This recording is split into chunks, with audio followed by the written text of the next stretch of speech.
بسم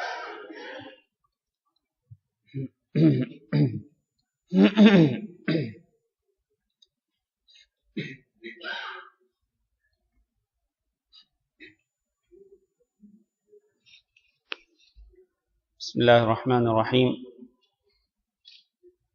الحمد لله رب العالمين، الصلاة والسلام على أشرف الأنبياء والمرسلين وعلى آله وأصحابه أجمعين ومن تبعهم بإحسان إلى يوم الدين. أما بعد. محترم بھائیوں اور دوستو اور لائق احترام ماؤں اور بہنوں، میں آپ سب کو اس مسجد میں، اللہ کے گھر میں خوش آمدید کہتا ہوں۔ کوئی شخص جب اللہ کے گھر میں ہوتا ہے تو وہ اللہ کا مہمان ہوتا ہے۔ ہم یہاں اللہ کے گھر میں جمع ہیں اللہ کے کلام کے لیے اور اللہ کے دین کے لیے۔ ہمارا یہاں جمع ہونے کا مقصد صرف اور صرف دین ہے، اور صرف اللہ رب العزت کی رضا کو حاصل کرنا ہے، اور صرف اللہ رب العزت کا تقرب حاصل کرنا ہے۔ اللہ تعالیٰ سے دعا کرتے ہیں کہ اللہ ہم سب کو ریا سے محفوظ رکھے، اللہ تعالیٰ ہم سب کو دکھلاوے سے محفوظ رکھے، اور اللہ رب العزت ہمارے اندر اخلاص پیدا کر دے۔ اور یہاں ہم جتنا ٹائم یہاں بیٹھتے ہیں، جتنا وقت ہم یہاں پر صرف کرتے ہیں، اللہ کی خاطر، اللہ کے دین کی خاطر، اللہ کے دین کو سمجھنے کی خاطر، قرآن اور حدیث کی خاطر، اللہ تعالیٰ سے دعا ہے کہ اللہ تعالیٰ اس وقت کو ہمارے لیے ذخیرہ آخرت بنائے اور اس کو ہمارے لیے ذریعہ نجات بنا دے۔ ہم یہاں مغرب کی نماز کے بعد حدیث کی کلاس لیتے ہیں اور حدیث کی کتاب پڑھتے ہیں، اور عشاء کی نماز کے بعد اللہ کا کلام پڑھتے ہیں۔ اور نبی کریم صلی اللہ علیہ وسلم کا فرمان ہے کہ اللہ کے گھروں میں سے جس گھر میں کچھ لوگ جمع ہوتے ہیں اور جمع ہو کر وہ اللہ رب العزت کی کتاب کو پڑھتے اور پڑھاتے ہیں، اللہ کی کتاب کا مذاکرہ کرتے ہیں، مدارسہ کرتے ہیں، یعنی پڑھتے اور پڑھاتے ہیں، سمجھتے اور سمجھانے کی کوشش کرتے ہیں، تو ان لوگوں پر جو اللہ کے گھروں میں سے کسی گھر میں اس مقصد کے لیے جمع ہوتے ہیں، ان لوگوں پر اللہ رب العزت کی رحمت نازل ہوتی ہے، اور اللہ رب العزت کی طرف سے سکینت نازل ہوتی ہے، یعنی دل کو سکون نصیب ہوتا ہے، اطمینان نصیب ہوتا ہے، اور ایسے لوگوں کی مجلس کو فرشتے گھیر لیتے ہیں، اور ایسے ہی لوگوں کا اللہ تعالیٰ اپنے ہاں اس کے جو فرشتے ہیں ان کے سامنے تذکرہ کرتا ہے، اور ان کے سامنے اللہ رب العزت ایسے ہی بندوں پر فخر بھی کرتا ہے کہ دیکھیں میرے بندے میرے گھر میں جمع ہو کر میری خاطر، میرے دین کو سمجھنے کی خاطر جمع ہیں، اور وہ اللہ میری کتاب کو، یعنی اللہ رب العزت کی کتاب کو پڑھ رہے ہیں۔ تو یقیناً یہ مجلس بڑی مبارک مجلس ہے، اور ایسی جتنی بھی مجلسیں ہوتی ہیں جہاں پر اللہ رب العزت کا دین پڑھایا جاتا ہے، قرآن مجید اور رسول اکرم صلی اللہ علیہ وسلم کی احادیث ذکر کی جاتی ہیں، وہ مجلس یقیناً بابرکت ہوتی ہے۔ تو اللہ تعالیٰ سے دعا کرتے ہیں کہ اللہ رب العزت ہمارے لیے اس مجلس کو ذخیرہ آخرت اور ذریعہ نجات بنا دے، اور اللہ رب العزت ہم سب کو گناہوں سے پاک کر دے۔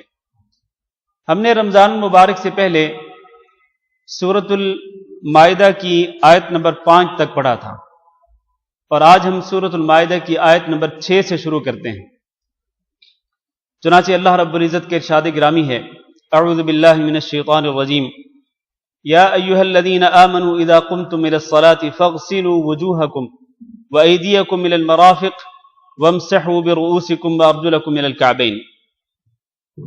اس آیت کا آغاز اللہ تعالی نے اہل ایمان کے لیے ندا اور پکار کے ساتھ کیا ہے کہ اے وہ لوگو جو ایمان لائے ہوں۔ اور ہم پہلے کئی مرتبہ ذکر کر چکے ہیں کہ جب اللہ رب العزت اس طرح پکارتا ہے، ایمان والوں کو ندا دیتا ہے کہ اے وہ لوگو جو ایمان لائے ہو، تو اس ندا اور اس پکار کے بعد اللہ تعالیٰ یا تو کسی خیر کا حکم دیتا ہے یا پھر کسی شر سے منع کرتا ہے۔ لہذا اللہ تعالیٰ کی اس پکار پر اور اللہ رب العزت کی اس ندا پر توجہ دینی چاہیے۔ اللہ تعالیٰ گویا کہ مجھے اور آپ کو براہ راست خطاب کر رہا ہے، مجھے اور آپ کو اللہ تعالیٰ براہ راست خطاب کر رہا ہے۔ اللہ تعالی ہم سے مخاطب ہے اپنے اس کلام کے ذریعے، اللہ تعالی ہم سے مخاطب ہے، تو ہمیں اللہ تعالی کے کلام کو توجہ کے ساتھ اور غور کے ساتھ سننا چاہیے اور اس پر تدبر کرنا چاہیے۔ کیا فرماتے ہیں اللہ تعالیٰ؟ اذا قمتم الى الصلاۃ، اے ایمان والو جب تم کھڑے ہو نماز کی طرف تو کیا کرو؟ فاغسلوا وجوہکم، تو پہلے اپنے چہروں کو دھو لیا کرو، وایدیکم، اور اپنے ہاتھوں کو دھو لیا کرو، الی المرافق، کوہنیوں تک، وامسحوا برؤوسکم، اور اپنے سروں کا مسح کیا کرو، وارجلکم الی الکعبین، اور اپنے پاؤں کو دھویا کرو ٹخنوں تک۔ اس میں ذرا غور کریں، اللہ تعالیٰ یہ ارشاد فرما رہے ہیں کہ جب آپ لوگ نماز کی طرف کھڑے ہونے کا ارادہ کریں، یہاں یہ ہے نا کہ اذا قمتم الى الصلاۃ، جب آپ نماز کی طرف کھڑے ہوں، جو اس کا یہ مطلب نہیں کہ جب آپ نماز کے لیے بالکل ریڈی ہو جائیں، کھڑے ہو جائیں، تو اس وقت آپ اپنے چہروں کو دھوئیں اور اپنے ہاتھوں کو دھوئیں اور سروں کا مسح کریں اور پاؤں دھوئیں، یہ مطلب نہیں ہے، بلکہ اس سے مراد یہ ہے کہ جب آپ نماز کی طرف کھڑے ہونے کا ارادہ کر لیں کہ اب آپ نے نماز پڑھنی ہے، تو سب سے پہلا کام کیا کریں؟ سب سے پہلا کام یہ ہے کہ آپ وضو کریں۔ اور یہاں اللہ تعالیٰ نے وضو کے 4 فرائض ذکر کیے ہیں۔ پہلا فرض کیا ہے؟ اغسلوا وجوہکم، اپنے چہروں کو دھوئیں، یہ پہلا فرض ہے، وضو کے فرائض میں سے پہلا فرض کہ اپنے چہروں کو دھوئیں۔ اور چہرے کا اطلاق کس پہ ہوتا ہے؟ چہرے کا لفظ جو ہے یہاں جو وجوہکم کا جو لفظ ہے یہ وجہ کی جمع ہے۔ وجہ کس کو کہتے ہیں؟ وجہ اس کو کہتے ہیں پیشانی کے اوپر جو بال ہیں، سر کے بال، ان بالوں سے لے کر، یعنی پیشانی کی ابتدا سے لے کر اس ٹھوڑی تک، یہ لمبائی میں اور چوڑائی میں کانوں کی اس ایک کان کی اس لو سے لے کر دوسرے کان کی اس لو تک، یہ چہرے کی چوڑائی ہے، اور یہ حدود 4 ہیں اس وجہ کی اور اس چہرے کی جس کو دھونا ضروری ہے۔ تو وضو کے فرائض میں سے پہلا فریضہ کہ آپ اپنے چہرے مکمل طور پر دھوئیں۔ دوسرا فریضہ اپنے ہاتھوں کو دھوئیں الی المرافق، اور یہاں الا جو ہے، الا کا معنی ہوتا ہے تک، کوہنیوں تک۔ کوہنیوں تک کا یہ مطلب نہیں کہ کوہنیوں سے پہلے تک دھوئیں، نہیں، بلکہ یہاں الا جو ہے وہ مع کے معنی میں ہے کہ کوہنیوں سمیت، کوہنیوں کے ساتھ دھوئیں، یعنی اپنے ان ہاتھوں کو کوہنیوں سمیت دھوئیں، کوہنی کے اوپر تک دھوئیں، جیسا کہ رسول اکرم صلی اللہ علیہ وسلم اپنے ان ہاتھوں کو کوہنیوں کے اوپر تک، یعنی کوہنیوں سمیت، کوہنیوں کے ساتھ دھویا کرتے تھے۔ یہ دوسرا فرض ہوا۔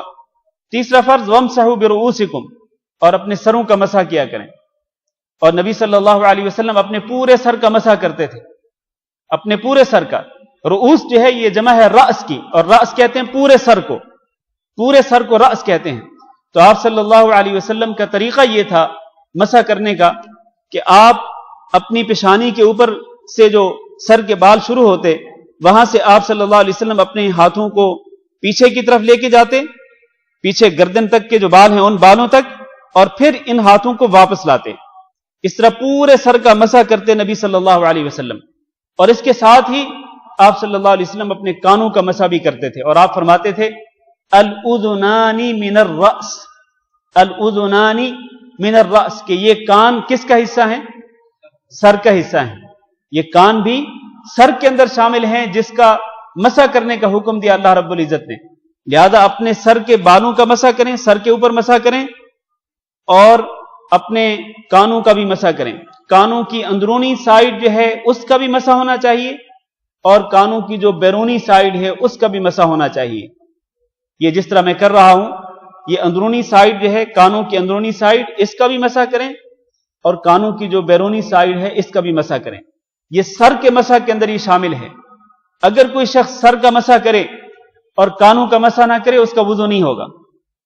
سر کا مسح کرے اور کانوں کا مسح نہ کرے تو اس کا وضو نہیں ہوگا، اور وضو نہیں ہوگا تو نماز بھی نہیں ہوگی۔ لہذا اپنے پورے سر کا مسح کرنا چاہیے، اور اس کے ساتھ ساتھ اپنے ان کانوں کا بھی اندرونی اور بیرونی سائڈوں سے بھی مسح کرنا چاہیے۔ یہ تیسرا فرض ہے۔ چوتھا فرض وارجلکم الی الکعبین، اپنے پاؤں دھوئیں الی الکعبین، ٹخنوں تک۔ ٹخنوں تک کا مطلب یہ نہیں کہ ٹخنوں سے نیچے تک، یا ٹخنے جہاں سے شروع ہوتے ہیں وہاں تک نہیں، بلکہ ٹخنوں سمیت۔ یہ جو الہ ہے یہ بھی ماں کے معنی میں ہے، وارجلکم الی الکعبین یعنی مع الکعبین، کہ اپنے ٹخنوں سمیت، ٹخنوں کے اوپر تک اپنے دونوں پاؤں دھوئیں، جیسا کہ رسول اللہ صلی اللہ علیہ وسلم دھویا کرتے تھے۔ یہ 4 فرض ہیں وضو کے فرائض میں سے، وضو کے 4 فرض ہیں جو اللہ تعالیٰ نے یہاں پر ذکر کیے ہیں۔ ان 4 فرائض کے ساتھ ایک اور فرض بھی ہے وضو کے فرائض میں، اور وہ کیا ہے؟ وہ ہے ترتیب، کہ جس ترتیب کے ساتھ اللہ تعالیٰ نے ان 4 کو ذکر کیا ہے، اسی ترتیب کے ساتھ آپ ان 4 کو پورا کریں۔ اسی ترتیب کے ساتھ کہ چہرے کو پہلے دھویا جائے، پھر بازو جو ہیں اس کے بعد دھوئے جائیں، سر کا مسح اس کے بعد ہو اور پاؤں اس کے بعد ہو۔ ایسا نہیں ہو سکتا کہ کوئی شخص بازو پہلے دھو لے، چہرہ بعد میں دھوئے۔ ایسا بھی نہیں ہو سکتا کہ کوئی شخص سر کا مسح پہلے کر لے، اپنے بازو کو بعد میں دھوئے۔ ایسا بھی نہیں ہو سکتا کہ کوئی شخص اپنے پاؤں پہلے دھو لے، چہرے کو بعد میں دھوئے۔ ایسا نہیں ہو سکتا۔ ان 4 کے 4 فرائض کو اسی ترتیب کے ساتھ، جس ترتیب کے ساتھ اللہ تعالیٰ نے یہاں ذکر کیا، اسی ترتیب کے ساتھ ان کو پورا کرنا ضروری ہے۔ تو یہ 5 فرائض ہوئے گویا کہ وضو کے فرائض میں۔ ایک اور چھٹا فریضہ بھی اہل علم نے ذکر کیا ہے، اور وہ یہ ہے کہ آپ ریگولر آپ پے در پے آپ ان فرائض کو پورا کریں۔ یہ نہیں کہ آپ نے چہرہ دھو لیا، اس کے بعد آپ کسی اور کام میں لگ جائیں، پھر وہ کام کر کے پھر آپ اپنے بازو دھو لیں، یا آپ نے بازو دھو لیے، سر کا مسح کر لیا، پھر آپ کسی اور کام میں لگ جائیں اور پاؤں جو ہیں وہ بعد میں دھوئیں۔ ایسا نہیں ہونا چاہیے، بلکہ ریگولر، مسلسل اور پے در پے اپنے ان اعضاء کو دھوئیں اور ان فرائض کو پورا کریں۔ گویا کہ ٹوٹل وضو کے جو فرائض ہیں وہ کتنے ہیں؟ 6 ہیں۔ ٹوٹل وضو کے فرائض 6 ہیں، 4 وہ جن کا ذکر یہاں، اور 5واں ترتیب کے ساتھ، جس ترتیب کے ساتھ اللہ تعالیٰ نے ان کو ذکر کیا۔ اور اس کی دلیل کیا ہے؟ اس کی دلیل یہی آیت ہے کہ اللہ تعالیٰ نے ان 4 کو مرتب ذکر کیا ہے، ترتیب کے ساتھ ذکر کیا ہے۔ اور یہاں جو واو ہے کہ فَاغْسِلُوا وُجُوهَكُمْ وَأَيْدِيَكُمْ، پھر وَامْسَحُوا وَأَرْجُلَكُمْ، یہاں جو واو ہے یہ ترتیب کا تقاضا کرتی ہے کہ آپ چہرہ دھوئیں، بعد میں اپنے بازو دھوئیں، بعد میں سر کا مسح کریں، اور بعد میں اپنے پاؤں دھوئیں۔ یہ جو ترتیب ہے، اس ترتیب کا خیال رکھنا چاہیے، یہ فرض ہے۔ یہ اگر کوئی شخص اس ترتیب کا خیال نہ رکھے اور مرضی کے مطابق وضو کرے، کسی کو پہلے کر لے، کسی کو بعد میں کر لے، تو اس کا وضو نہیں ہوگا، نماز نہیں ہوگی۔ اور چھٹا جو فرض ہے وہ، جس طرح میں نے پہلے کہا کہ پے در پے مسلسل اور لگاتار آپ وضو کے ان فرائض کو پورا کریں، درمیان میں اتنا گیپ نہیں ہونا چاہیے کہ جس کے ساتھ جو آپ نے پہلا فرض کیا، مثلا پہلا آپ نے چہرہ دھویا، چہرہ خشک ہو جائے، پھر آپ اپنے بازوں کو دھوئیں، تو یہ اس طرح وضو نہیں ہوگا۔ اگر ایک عضو خشک ہو جائے تو پھر آپ کو وضو نئے سرے سے شروع کرنا ہوگا۔ یہاں یہ عرض کر دوں کہ یہاں اللہ تعالیٰ نے وضو کے فرائض ذکر کیے ہیں، صرف فرائض، کہ جن کے بغیر وضو نہیں ہوتا، ورنہ وضو کی کچھ سنتیں بھی ہیں۔ اگر وضو کی سنتوں کو بھی سامنے رکھا جائے تو پھر ترتیب یوں بنتی ہے، سنیے ذرا، وضو کی ترتیب یوں بنتی ہے کہ سب سے پہلے آپ بسم اللہ پڑھیں، بسم اللہ پڑھ کر وضو شروع کریں، اس کے بعد اپنی ان ہتھیلیوں کو دھوئیں، یہ ہتھیلیوں کو دھونے کے بعد آپ کلی کریں اور ناک میں پانی چڑھائیں اور ناک کو صاف کریں، کلی کریں، ناک میں پانی چڑھائیں، ناک کو جھاڑ دیں، صاف کر دیں، پھر اس کے بعد اپنے چہرے کو دھوئیں۔ یہاں اللہ تعالیٰ نے جو چہرے سے ذکر کیا، اس لیے کہ چہرے کو دھونا فرض ہے، اس سے پہلے جو کچھ اس سے پہلے کرنا ہے وہ نبی صلی اللہ علیہ وسلم کی سنت مبارکہ ہے، اگر آپ اس پہ عمل کریں گے تو یقیناً اجر و ثواب ہوگا۔ لیکن اگر کوئی شخص اس پہ عمل نہیں کرتا ہے، فرض کریں وہ جاتے ہی ڈائریکٹ وہ شروع کر دیتا ہے چہرے سے، اور وضو کے سارے فرائض جو وہ پورے کرتا ہے، تو اس کا وضو ہو جائے گا، کیونکہ اس نے فرائض پورے کر لیے۔ البتہ یہ ہے کہ نبی صلی اللہ علیہ وسلم کی سنت کے مطابق اگر وضو کریں گے تو وہ زیادہ بہتر ہوگا۔ تو سب سے پہلے بسم اللہ پڑھیں، پھر اپنی ہتھیلیوں کو دھوئیں، پھر کلی کریں، ناک میں پانی چڑھائیں، پھر اپنا چہرہ دھوئیں، اس کے بعد اپنے دونوں بازوؤں کو دھوئیں۔ ترتیب کیا ہے؟ پہلے دایاں بازو اور پھر بایاں بازو، اور اس کے بعد آپ اپنے سر کا مسح کریں، پھر کانوں کا مسح کریں، اور اس کے بعد گردن کا مسح نہیں ہے، کسی بھی حدیث کے اندر گردن کا مسح ذکر نہیں کیا گیا ہے، اور نبی کریم صلی اللہ علیہ وسلم وضو کے دوران اپنی گردن کا مسح نہیں کرتے تھے، اس لیے اہل علم نے گردن کے مسح کو بدعت قرار دیا ہے، کیونکہ یہ نبی صلی اللہ علیہ وسلم سے ثابت نہیں ہے۔ پھر اس کے بعد اپنے پاؤں دھوئیں، پاؤں دھونے میں ترتیب کیا ہے کہ پہلے دایاں پاؤں اور پھر بایاں پاؤں، اور آخر میں دعا پڑھیں اشہد ان لا الہ الا اللہ وحدہ لا شریک لہ واشہد ان محمدا عبدہ ورسولہ۔ جو شخص یہ دعا پڑھتا ہے وضو کرنے کے بعد، نبی صلی اللہ علیہ وسلم نے فرمایا کہ اس کے لیے جنت کے 8 دروازے کھول دیے جاتے ہیں، وہ جس میں سے چاہے جنت میں داخل ہو جائے۔ اور اس کے ساتھ ہی وہ دعا بھی پڑھیں اللہم اجعلنی من التوابین واجعلنی من المتطہرین۔ تو یہ وضو کا پورا طریقہ ہے۔ تو اللہ تعالیٰ یہاں یہ ارشاد فرما رہے ہیں کہ جب آپ نماز کے لیے کھڑے ہونے کا ارادہ کریں، یعنی نماز پڑھنے کا ارادہ کر لیں کہ ابھی آپ نے نماز پڑھنی ہے، تو سب سے پہلے وضو کریں۔ سب سے پہلے وضو کیوں؟ اس لیے کہ وضو ہوگا تو نماز ہوگی۔ وضو نماز کے لیے شرط ہے، اگر وضو کریں گے تو نماز صحیح ہوگی، اور اگر وضو نہیں کریں گے تو نماز نہیں ہوگی۔ اس کے بعد فرمایا وَإِن كُنتُمْ جُنُبًا فَاطَّهَّرُوا وَإِن كُنتُمْ جُنُبًا فَاطَّهَّرُوا، اگر تم جنبی ہو جاؤ۔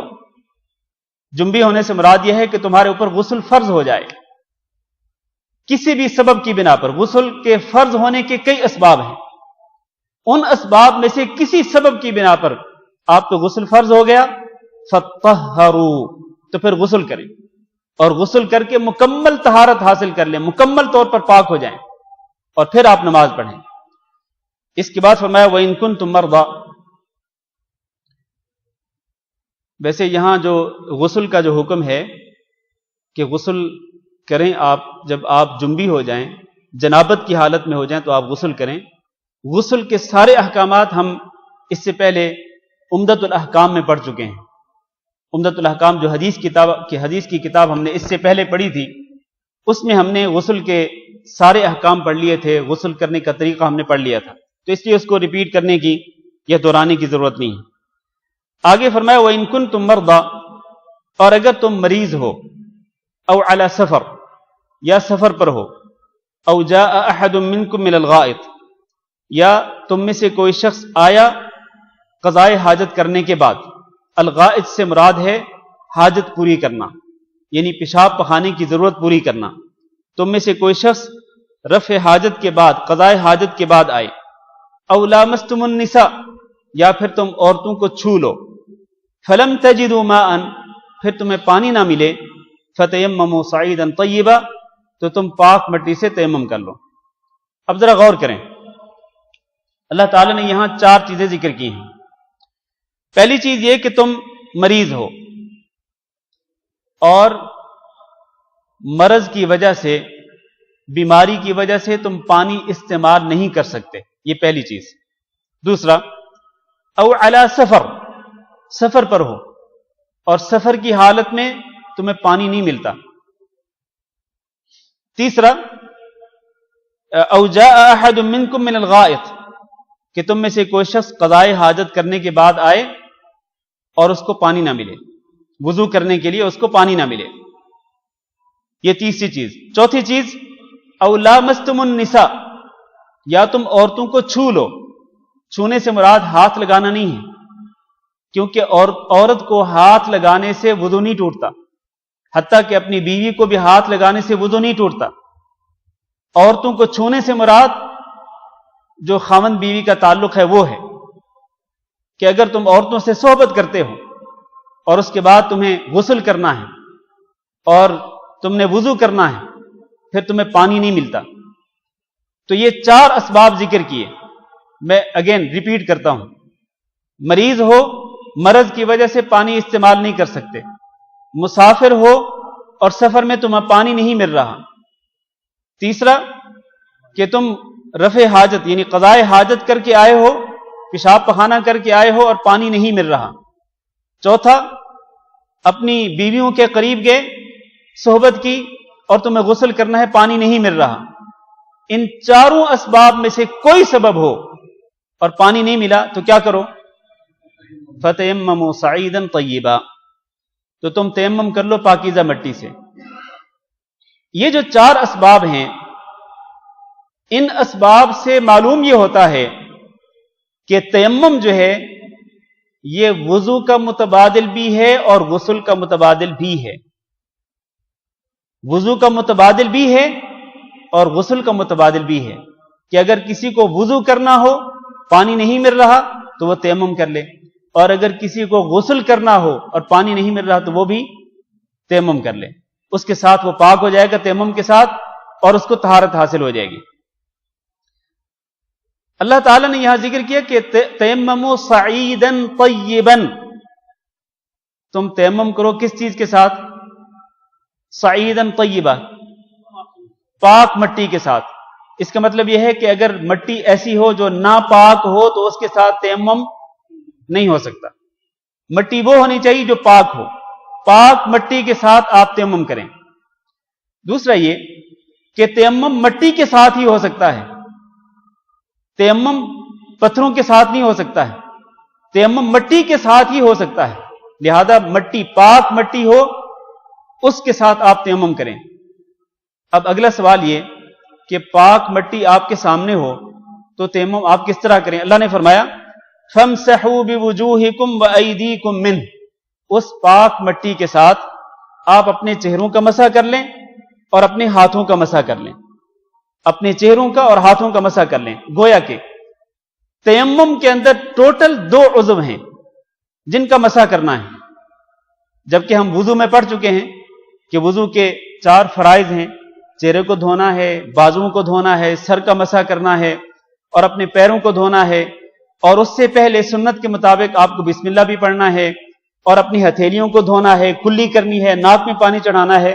تیمم کے اندر یہ نہیں ہے کہ آپ کہ مٹی کے ساتھ آپ کلی کریں، منہ میں ڈال لیں یا مٹی اپنے ناک میں چڑھائیں، یہ نہیں ہے، ایسا ہرگز نہیں ہے۔ اور سر کا مسح بھی نہیں ہے تیمم کے اندر، پیروں کا مسح بھی نہیں ہے۔ تیمم کے اندر ٹوٹل 2 اعضاء ہیں، 2 ہی کام ہیں، چہرے کا مسح کرنا اور اپنے ہاتھوں کا مسح کرنا۔ یہ ہاتھ ہیں آپ کے، ہتھیلیاں، ان ہاتھوں کا مسح کرنا۔ طریقہ کیا ہے؟ طریقہ میں پہلے بھی بتلا چکا ہوں، کیونکہ اسی آیت کے ساتھ ملتی جلتی آیت پہلے سورۃ النساء میں بھی گزر چکی ہے، سورۃ النساء میں ہم اس کی تفسیر پڑھ چکے ہیں۔ طریقہ تیمم کا یہ ہے کہ پاکیزہ مٹی آپ کے سامنے ہو، آپ اپنے دونوں ہاتھ اس پاک مٹی پہ ماریں۔ پاک مٹی پہ مارنے کے بعد سنت طریقہ یہ ہے کہ سب سے پہلے بسم اللہ پڑھیں، سب سے پہلے بسم اللہ پڑھیں، اس کے بعد اپنے دونوں ہاتھوں کو پاک مٹی پہ ماریں، پھر ان دونوں ہاتھوں پر پھونک ماریں۔ اس طرح پھونک مارنے کے ساتھ کیا ہوگا کہ جو مٹی ہوگی وہ اڑ کے چلی جائے گی۔ اس کے بعد کیا کریں؟ آپ اپنے پورے چہرے کا مسح کریں، اس طرح، یہ پورے چہرے کا مسح ہے۔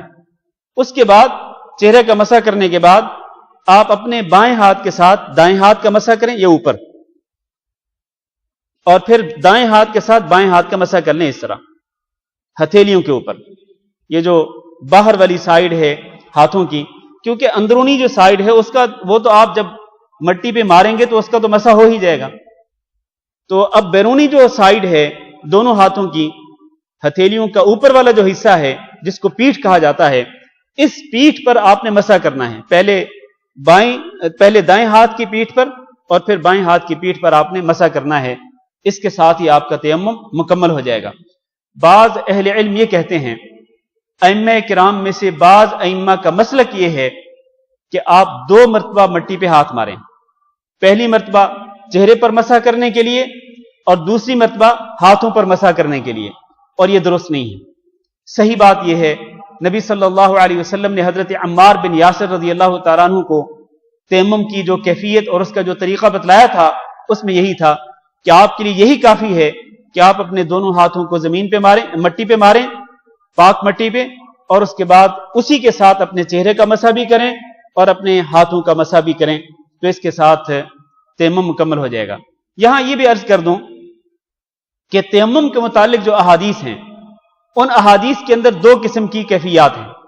پہلی کیفیت تو وہ ہے جو کہ یہاں قرآن مجید کے اندر بھی ذکر کی گئی کہ آپ پہلے چہرے کا مسح کریں پھر ہاتھوں کا مسح کریں، اور دوسری کیفیت یہ ہے کہ پہلے ہاتھوں کا مسح کریں اور اس کے بعد اپنے چہرے کا مسح کریں، اور یہ دونوں صحیح ہیں، یہ دونوں طریقے درست ہیں، پہلے چہرہ پھر ہاتھ یا پہلے ہاتھ پھر چہرہ، دونوں طرح درست ہے، دونوں طرح جائز ہے، اس میں کوئی حرج نہیں ہے۔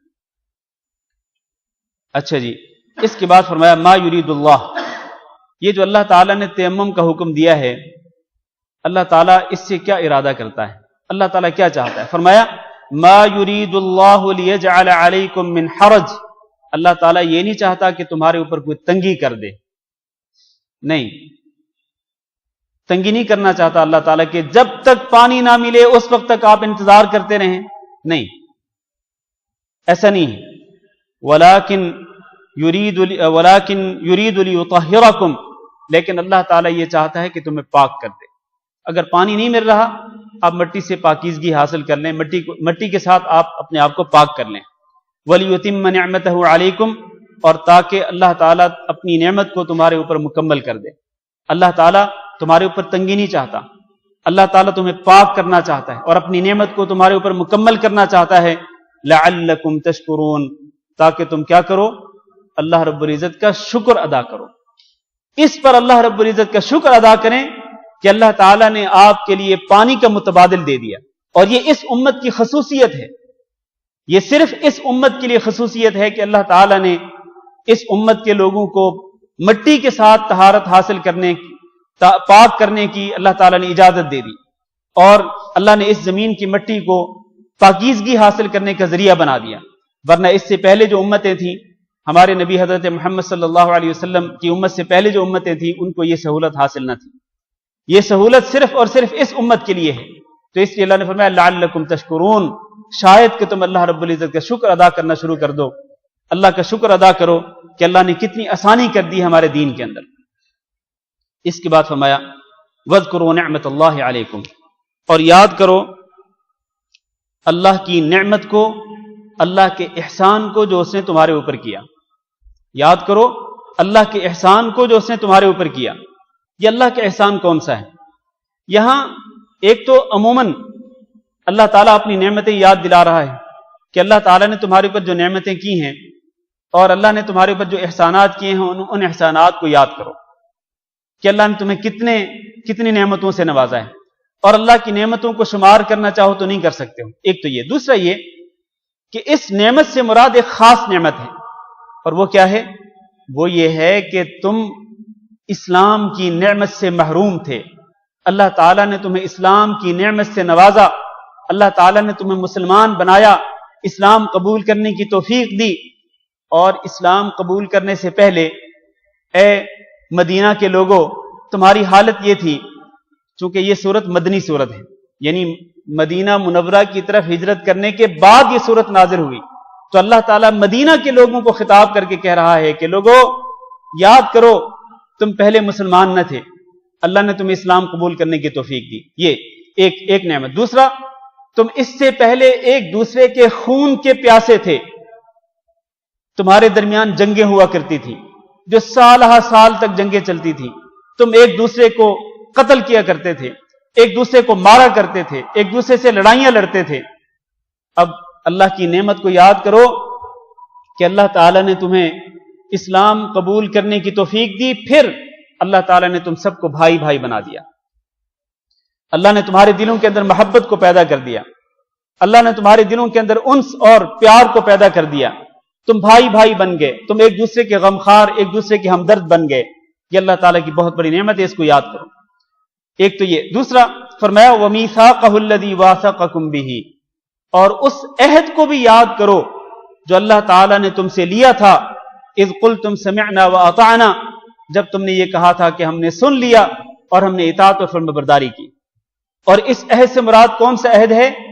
یہ اہل مدینہ کو اللہ تعالیٰ وہ عہد یاد دلا رہے ہیں کہ جب تم مکہ مکرمہ میں گئے تھے اور عقبہ کے مقام پر رات کی تاریکی میں تم نے حضرت محمد صلی اللہ علیہ وسلم سے ملاقات کر کے آپ صلی اللہ علیہ وسلم کے ہاتھ پہ ہاتھ رکھ کر بیعت کی تھی اور معاہدہ کیا تھا کہ اے محمد صلی اللہ علیہ وسلم، آپ مکہ چھوڑ کر مدینہ منورہ تشریف لائیں، ہم آپ کی اس طرح حفاظت کریں گے جس طرح ہم اپنی جانوں کی حفاظت کرتے ہیں، اور جس طرح اپنے بیوی بچوں کی حفاظت کرتے ہیں، اسی طرح ہم آپ کی حفاظت کریں گے۔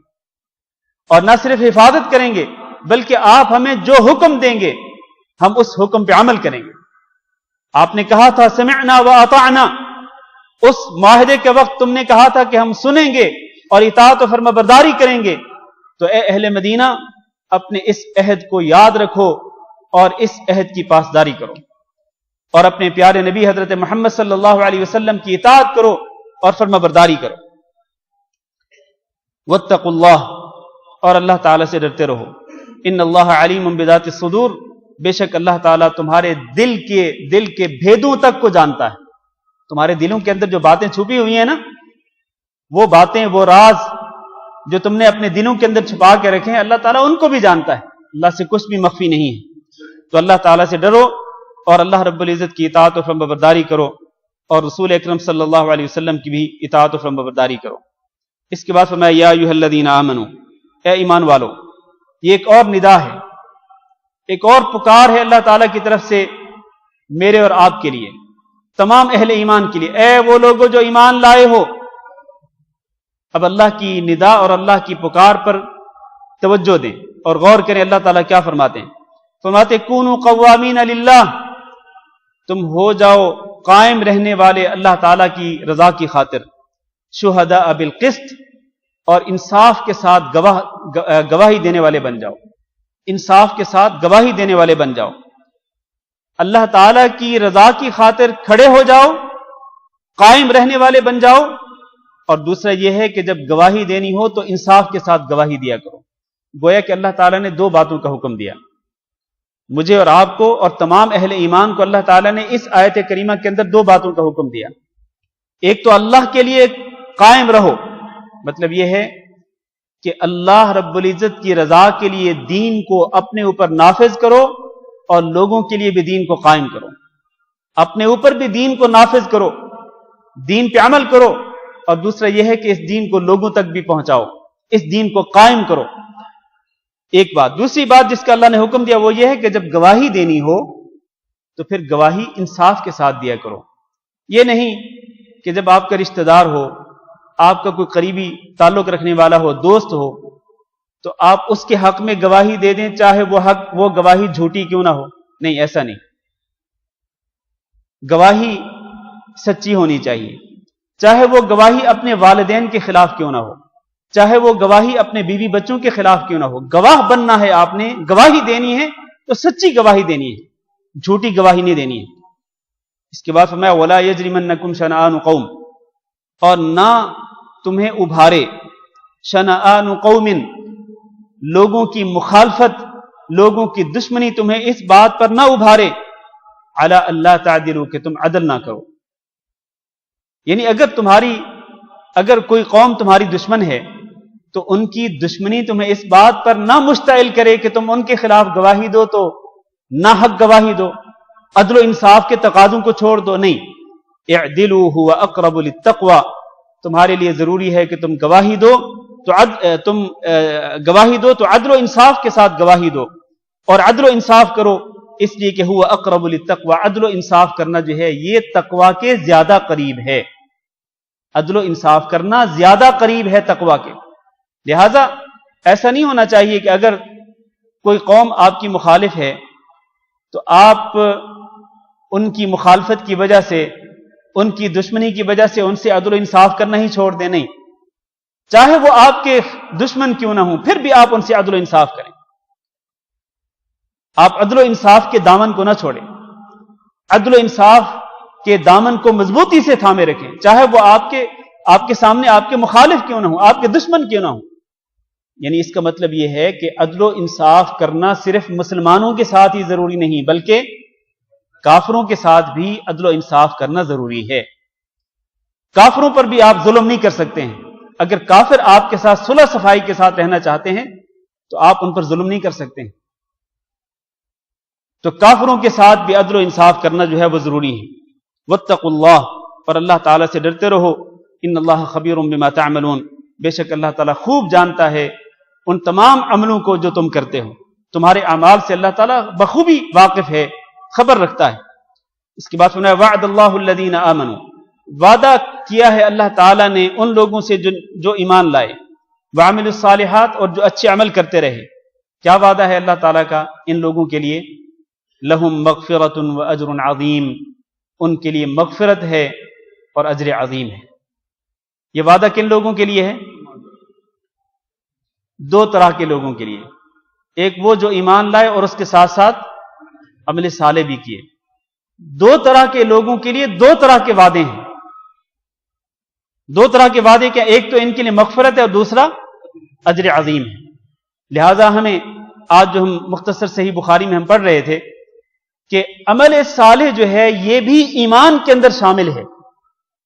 آپ ایمان لائے، اس کے ساتھ ساتھ عمل صالح بھی کریں. عمل صالح کون سا عمل ہوتا ہے؟ وہ جو کہ اللہ تعالیٰ کو راضی کرنے والا ہو، اور وہ عمل جس کے اندر اخلاص ہو، اور وہ عمل جو رسول اکرم صلی اللہ علیہ وسلم کی سنت کے مطابق ہو، وہ ہوتے عمل صالح. آپ مومن ہیں، آپ کے دل کے اندر ایمان ہے، وہ بنیاد اور جڑ ہے. اس کے ساتھ ساتھ یہ ضروری ہے کہ آپ عمل صالح بھی کریں، ایسے اعمال کریں جو اللہ تعالیٰ کو راضی کرنے والے ہوں اور رسول اکرم صلی اللہ علیہ وسلم کی سنت کے مطابق ہوں. جب آپ کی جڑ بھی مضبوط ہوگی، یعنی ایمان درست ہوگا، اور عمل صالح بھی کریں گے، تو آپ کے لیے اللہ تعالیٰ کی طرف سے دو وعدے ہیں. ایک ہے مغفرت کا کہ اللہ تعالیٰ آپ کے گناہوں کو معاف کر دے گا. دوسرا کیا ہے؟ وہ اجر عظیم، اور بہت بڑا اجر بھی عطا کرے گا. تو یہ دونوں وعدے اللہ تعالیٰ کے تب پورے ہوں گے جب ہمارے اندر دونوں باتیں پوری ہوں گی، ایمان بھی اور عمل صالح بھی. اس کے بعد فرمایا والذین کفروا وکذبوا بآیاتنا، اور جن لوگوں نے کفر کیا اور جنہوں نے ہماری آیات کو جھٹلا دیا، اولئک اصحاب الجحیم، یہی لوگ جہنم والے ہیں. جنہوں نے کفر کیا اور جنہوں نے ہماری آیات کو، یعنی قرآن مجید، اللہ تعالیٰ کی آیات کو، قرآن مجید کی آیات کو، اللہ کے حکام کو جھٹلا دیا، اولئک اصحاب الجحیم، یہی لوگ ہیں جہنم میں جائیں گے اور یہ جہنم والے ہیں. آخری آیت پڑھ لیں اور پھر انشاءاللہ آج کا درس ختم کرتے ہیں. یا ایھا الذین آمنوا، یہ ایک اور پکار ہے آج کے سبق میں، یعنی اس رکوع کے اندر یہ تیسری پکار ہے اللہ تعالیٰ کی طرف سے. اے وہ لوگوں جو ایمان لائے ہو، اذکروا نعمت اللہ علیکم، یاد کرو اللہ تعالیٰ کی نعمت کو جو اس نے تمہارے اوپر کی، اللہ کے احسان کو جو اس نے تمہارے اوپر کیا. اب دیکھیں بالکل یہی الفاظ آیت نمبر 7 میں بھی ہیں.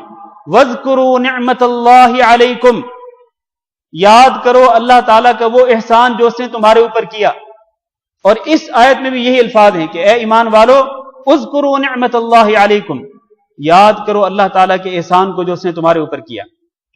کیا وہ پہلی نعمت اور اس آیت کے اندر جو نعمت ہے یہ دونوں ایک ہی نعمتیں ہیں؟ نہیں، وہ نعمت اور تھی اور یہ نعمت اور ہے. وہ نعمت کیا تھی؟ کہ اللہ تعالیٰ نے تمہیں مسلمان ہونے کی توفیق دی، اسلام قبول کرنے کی توفیق دی. تم پہلے دشمن تھے ایک دوسرے کے، اسلام قبول کرنے کے بعد تم بھائی بھائی بن گئے، ایک دوسرے کے غمخوار اور ایک دوسرے کے ہمدرد بن گئے. اس پہلی آیت میں وہ نعمت ہے، وہ نعمت مراد ہے. اور یہاں اس آیت کے اندر جو نعمت مراد ہے وہ کون سی ہے؟ اب ذرا سنیے.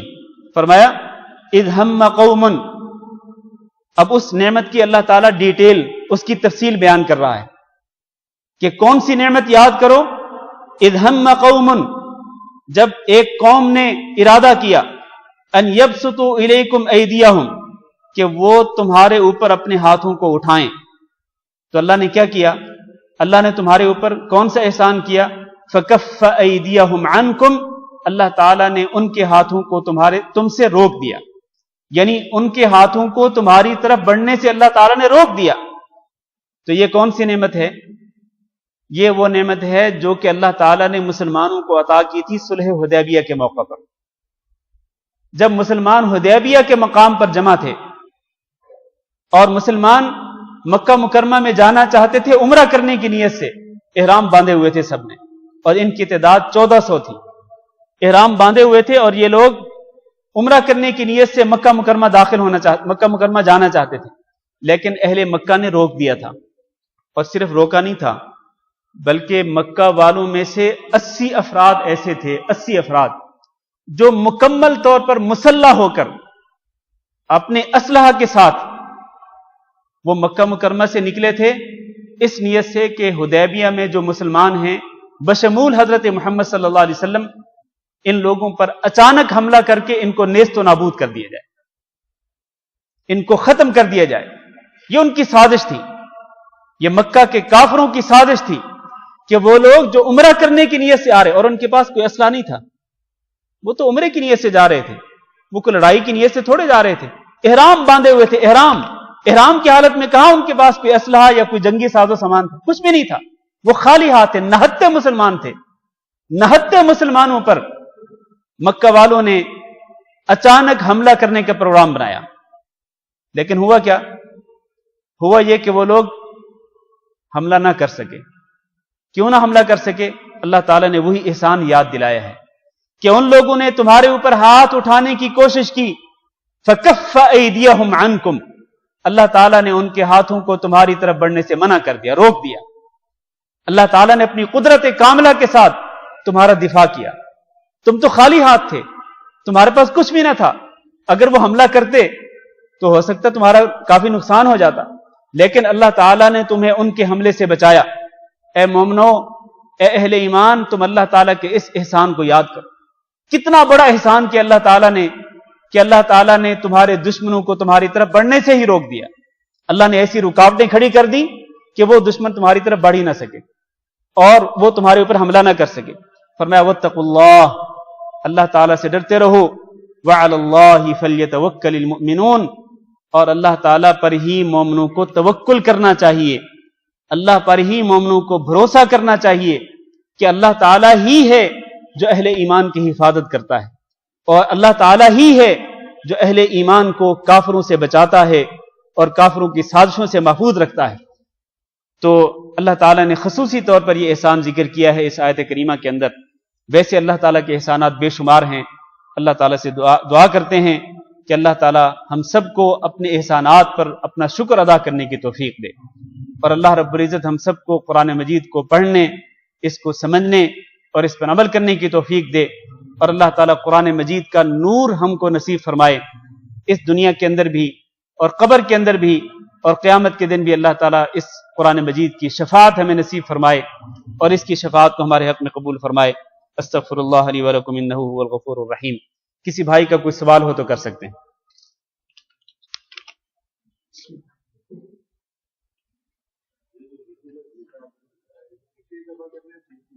جی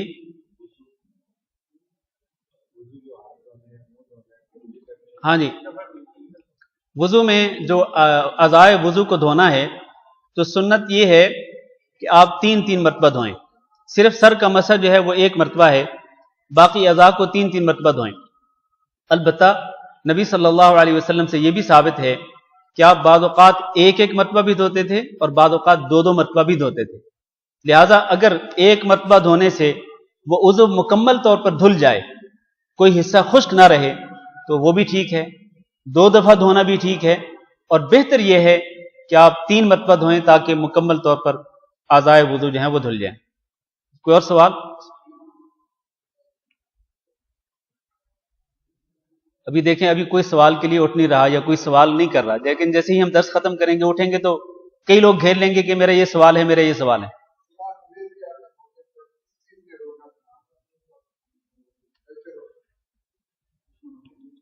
وہ تو اللہ تعالیٰ جانتا ہے، اس آیت میں اس کی تفصیل نہیں بتلائی گئی۔ وعلیکم السلام ورحمۃ اللہ وبرکاتہ۔ جی، نماز عید سے پہلے مل کر ترمیم پڑھنا کیا یہ بدعت ہے؟ میں نے ریڈیو سے عربک میں سنا کہ اچھی طرح سمجھ نہیں آیا۔ اچھا، آپ نے کیا سوال کیا؟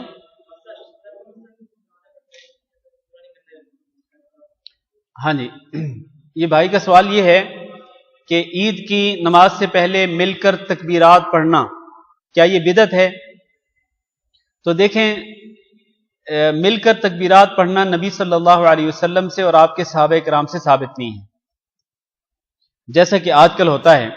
اس طرح یہ عمل جو ہے یہ نہ نبی صلی اللہ علیہ وسلم سے ثابت ہے اور نہ ہی نبی صلی اللہ علیہ وسلم کے صحابہ کرام سے ثابت ہے۔ اصل بات یہ ہے کہ انفرادی طور پر ہر شخص کو انفرادی طور پر تکبیرات پڑھنی چاہیے، انفرادی طور پر، حتیٰ کہ یہ صرف عید الفطر سے پہلے نہیں ہے بلکہ عید الاضحیٰ کے موقع پر جو 5 دن تکبیریں پڑھنی ہوتی ہیں ہر فرض نماز کے بعد، 9 ذو الحج کی فجر کی نماز سے لے کر 13 ذو الحج کی عصر کی نماز تک، یہ 5 دن مسلسل ہر فرض نماز کے بعد جو تکبیرات پڑھنی ہوتی ہیں، یہ بھی اجتماعی شکل میں تکبیرات پڑھنا ثابت نہیں ہے نبی صلی اللہ علیہ وسلم سے اور صحابہ کرام سے، بلکہ انفرادی طور پر ثابت ہے کہ ہر شخص اپنے طور پر وہ جیسے چاہے تکبیرات پڑھے، عید الفطر سے پہلے بھی اور عید الاضحیٰ کے دنوں میں بھی جو یہ تکبیرات ہیں یہ انفرادی طور پر پڑھنی چاہیے. مل کر اجتماعی طور پر اس شکل میں پڑھنا جس شکل میں آج کل یہاں پڑھی جاتی ہیں تکبیرات عید الفطر سے پہلے یا عید الاضحیٰ کے دنوں کے اندر، تو وہ جو شکل ہے وہ اجتماعی طور پر نبی صلی اللہ علیہ وسلم سے اور آپ صلی اللہ علیہ وسلم کے صحابہ کرام سے ثابت نہیں ہے. آپ کے سوال کا جو جواب ہے کہ سر کا مسح جو ہے کچھ لوگ جو ہے وہ صرف آدھے سر کا مسح کرتے ہیں یا چوتھائی حصے کا مسح کرتے ہیں، تو کیا یہ جائز ہے؟ تو اس کا جواب یہ ہے کہ میں نے اسی درس کے دوران ذکر کیا ہے کہ نبی صلی اللہ علیہ وسلم جب مسح کرتے تھے تو آپ صلی اللہ علیہ وسلم پورے سر کا مسح کرتے تھے، شروع سے لے کر آخر تک ہاتھوں کو پیچھے لے جاتے اور پھر واپس لاتے. تو اس سے ثابت یہ ہوتا ہے کہ پورے سر کا مسح کرنا چاہیے. اور رأس کا جو لفظ ہے یہ بھی پورے سر پہ بولا جاتا ہے، یہ نہیں کہ سر کے چوتھائی حصے پر یا آدھے سر پر بولا جاتا ہے، نہیں، پورے سر پر، لہذا پورے سر کا مسح کرنا چاہیے. ہاں جی.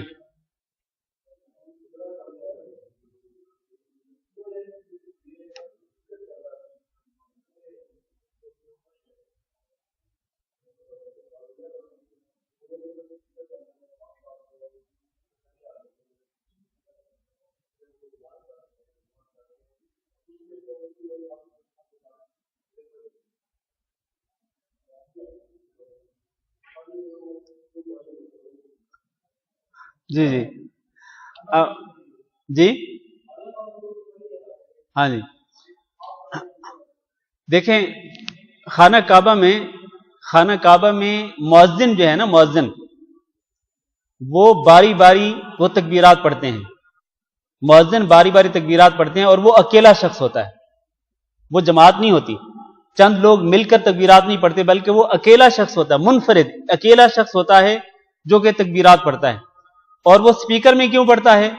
اکیلا شخص سپیکر میں کیوں پڑھتا ہے؟ وہ صرف اس لیے پڑھتا ہے تاکہ وہاں پر جو لوگ موجود ہیں ان کی یاد دہانی کے لیے کہ ہمیں تکبیرات پڑھنی ہے، تو وہ بھی تکبیرات پڑھتے ہیں.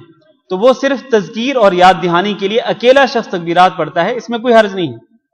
تو پوری جماعت مل کر کے اکٹھی سپیکر کے سامنے آ کر کے وہ نہیں پڑھتے ہیں، جس طرح کہ اس دن میں نے دیکھا یہاں مسجد المدینی میں عید الفطر کی نماز سے پہلے جب میں آیا تو یہاں پر سپیکر رکھا ہوا ہے اور کئی لوگ جہاں اکٹھے ہو کر کے سب مل کر کے سپیکر کے سامنے وہ تکبیرات پڑھ رہے تھے.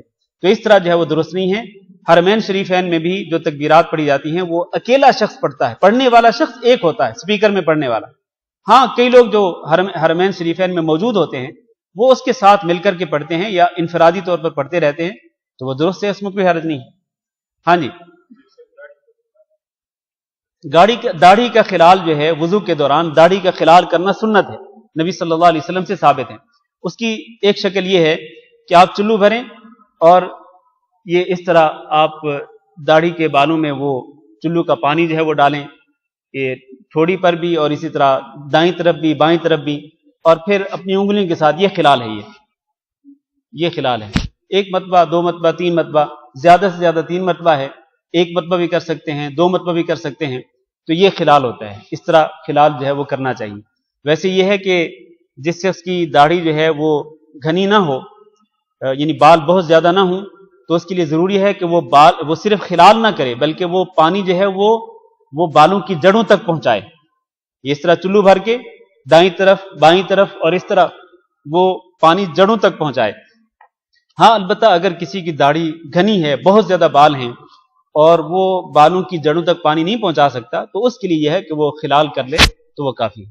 چلو ڈالنے کے بعد وہ خلال کر لے تو وہ کافی ہے. ہاں جی. آخری سوال.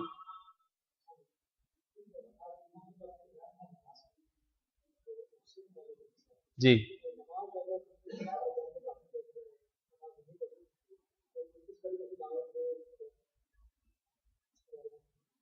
گھر کے اندر اگر کافی لوگ ہیں اور وہ مسجد کے اندر آ کر باجماعت نماز نہیں پڑھتے تو ان کو کیسے سمجھایا جائے؟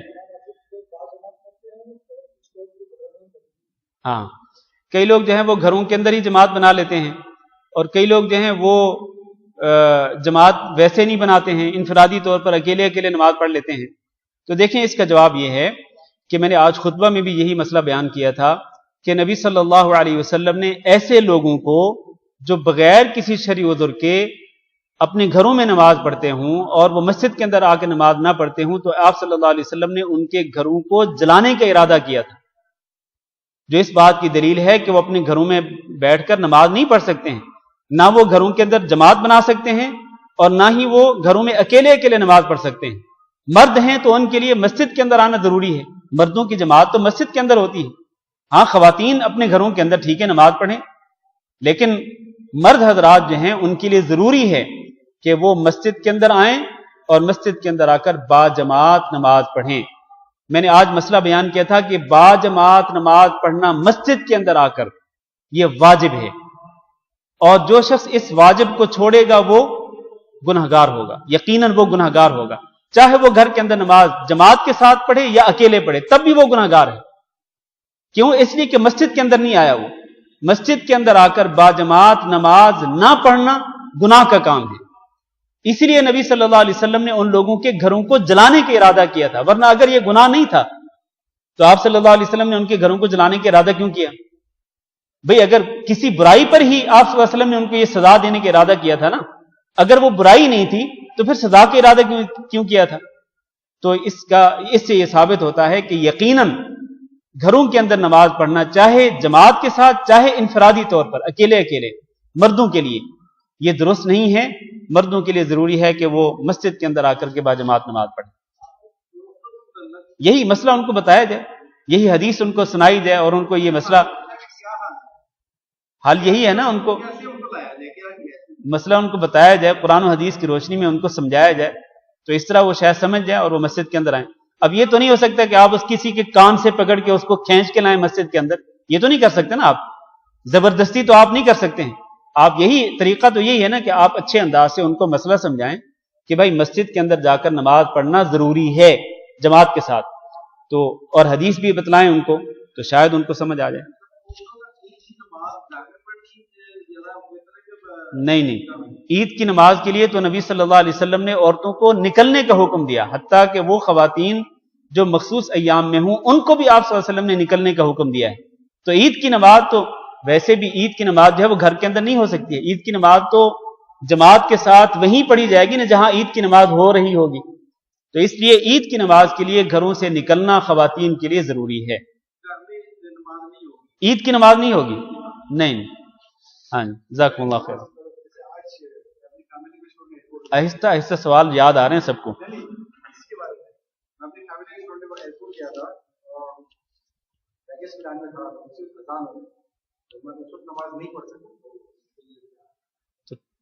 تو ٹھیک ہے، بعد میں پڑھ لیتے ہیں۔ کون سی نماز تھی؟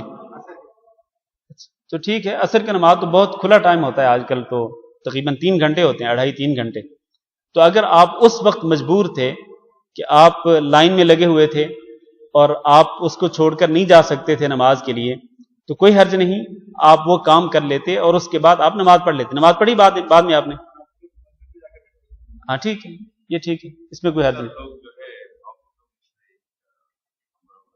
جی مختلف محکموں میں، مختلف آفیسز میں اور مختلف کمپنیوں میں ہوتا یہ ہے کہ لوگ وہاں پر مصلی بنا لیتے ہیں، ایک نماز کے لیے ایک جگہ خاص کر دیتے ہیں اور وہاں پر چٹائیاں بچھا کر یا جائے نماز بچھا کر جو ہے وہاں پر نماز پڑھی جاتی ہے، تو وہ مسجد نہیں ہوتی ہے، وہ مصلی ہے، مسجد نہیں۔ مسجد اور مصلی میں یہی تو فرق ہے۔ مسجد وہ ہوتی ہے جہاں پر 5 وقت نماز باجماعت پڑھی جائے، مصلی وہ ہوتا ہے جہاں پر 1 یا 2 نمازیں پڑھی جائیں۔ تو مسجدیں اسی لیے بنائی گئی ہیں کہ 5 نمازیں مسجد کے اندر باجماعت پڑھی جائیں۔ لہذا وہ لوگ جو کہ کسی آفس میں کام کرتے ہوں، کسی کمپنی میں کام کرتے ہوں، کسی جگہ پہ کام کرتے ہیں، ان کو چاہیے کہ وہ قریب والی مسجد میں جا کر نماز ادا کریں، الا یہ کہ اگر مجبوری ہو کہ آفس کی طرف سے آپ کو اجازت نہیں ملتی، وہ منع کرتے ہیں کہ آپ نہیں جا سکتے، آپ روکتے ہیں اور وہ کہتے ہیں کہ ادھر ہی نماز پڑھیں، آپ نے پڑھنی ہے تو ٹھیک ہے۔ اگر اس طرح کی کوئی مجبوری ہو تو کوئی حرج نہیں، وہیں پر نماز پڑھ سکتے ہیں، ورنہ اگر ایسی کوئی مجبوری نہ ہو تو پھر قریب والی مسجد میں ہی جا کر نماز پڑھنی چاہیے۔ جزاکم اللہ خیر۔ سبحانک اللہم و بحمدک، اشہد ان لا الہ الا انت۔